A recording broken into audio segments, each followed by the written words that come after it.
বন্ধুরা, শুভ দুপুর। আমি আবার চলে এসেছি তোমাদের কাছে আমার আরেকটা নতুন মিনি ব্লগ নিয়ে। তো আমি তোমাদের মিষ্টি দিদি। যদি আমার ভিডিও ভালো লাগে তাহলে লাইক কমেন্ট করে পাশে থেকো প্লিজ। সেরকমভাবে সকাল থেকে কোনো ভিডিও করতে পারিনি, তো দুপুরে যেটুকুনি ভিডিও করতে পেরেছি সেটাই তোমাদেরকে শেয়ার করছি। যেরকম দুপুরে রান্না করে নিচ্ছি আজকে পটল আলু দিয়ে পোস্ত। আজকে যেহেতু মঙ্গলবার তার জন্য নিরামিষ, তো নিরামিষের দিন বেশিরভাগ পোস্তটাই আমরা করি, কারণ পোস্ত আমার ঘরে অনেকটা করে রাখা থাকে। তো পোস্ত আমি এই কাপটার মধ্যে পোস্তটা ঢেলে রাখি। এই ঢাকনাটা এতটাই ভালো, এর মধ্যে কোনো পোকা টোকা ঢুকবে না, পিঁপড়ে টিপড়ে ঢুকবে না, পোস্তটা নষ্টও হবে না।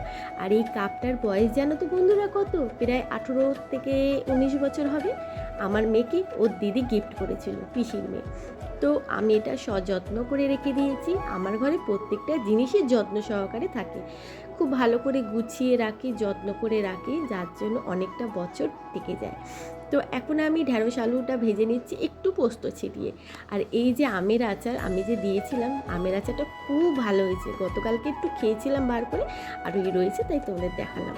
তো পোস্ত আলুটা আমি ভালো করে ভেজে নিচ্ছি, তার মধ্যে নুন হলুদ দিয়েছি, দিয়ে আর একটু পোস্ত ছিটিয়ে ভেজে নিচ্ছি। আর আমার ঘরে দেখো বন্ধুরা, সমস্ত জিনিস জায়গাকে জায়গায় থাকে।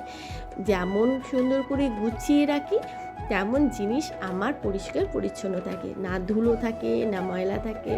কারণ আমার এটা ভীষণ ভালো লাগে, ঘর বাড়ি গুছিয়ে রাখতে, পরিষ্কার পরিচ্ছন্ন করে রাখতে। এবার অনেকে বলবে তোমার ঘরে তো বাচ্চা কাচ্চা নেই, তো এই যে বন্ধুরা আচারটা ঘরেই রেখে দিচ্ছি আর এখন রোদে দিচ্ছি না। হ্যাঁ বন্ধুরা, আমার ঘরে বাচ্চা কাচ্চা নেই, কিন্তু একটা সময় তো আমার ঘরে বাচ্চা ছিল, তখনও আমার ঘর বাড়ি পরিষ্কার পরিচ্ছন্ন থাকতো, গোছানো থাকতো। ছোট ঘর হোক কি বড় ঘর, গুছিয়ে রাখলে সুন্দর লাগে দেখতে, পরিষ্কার পরিচ্ছন্ন রাখলে নিজের মনটাই শান্তি লাগে দেখতে। তো বন্ধুরা, আমরা এই বাড়িতে আছি প্রায় 5 বছর। আর এই বাড়ির যে অনার, সে কোনো দিন আমাদের উঠে যেতে বলে না, কারণ উনি যখনই আসে তখনই দেখি আমার ঘর বাড়ি একদম দগদগ চকচক করছে।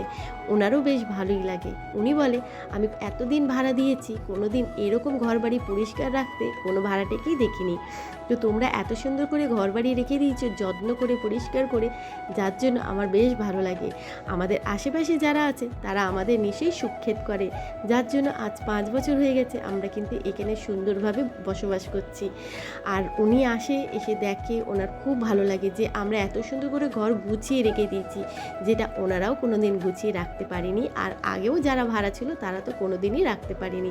তো জানি না পরবর্তীকালে যদি কোনো দিন অন্য জায়গায় যেতে হয়, তো আশা করি সেখানেও আমি এর থেকেও বেশি সুন্দর করে ঘর বাড়ি গুছিয়ে রাখবো, কারণ তখন আমাদের ইচ্ছে আছে ডবল রুমের ফ্ল্যাট নেওয়ার। তো যাক গিয়ে এখন রান্না হচ্ছে বন্ধুরা।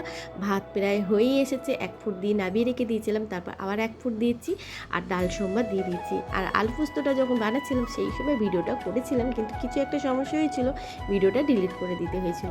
তো এই দিকে পটল আলু পোস্ত হয়ে গেছে, আর 2টো আলু সেদ্ধ দিয়েছি, যদি কারোর খেতে ইচ্ছে হয় খাবে, আর নাহলে রাতে মুড়ি মাখা করে খেয়ে নেবো। আর এদিকে ঢ্যাঁড়স আলু ভাজা হয়েছে, আর তার সাথে করেছি মুগের ডাল।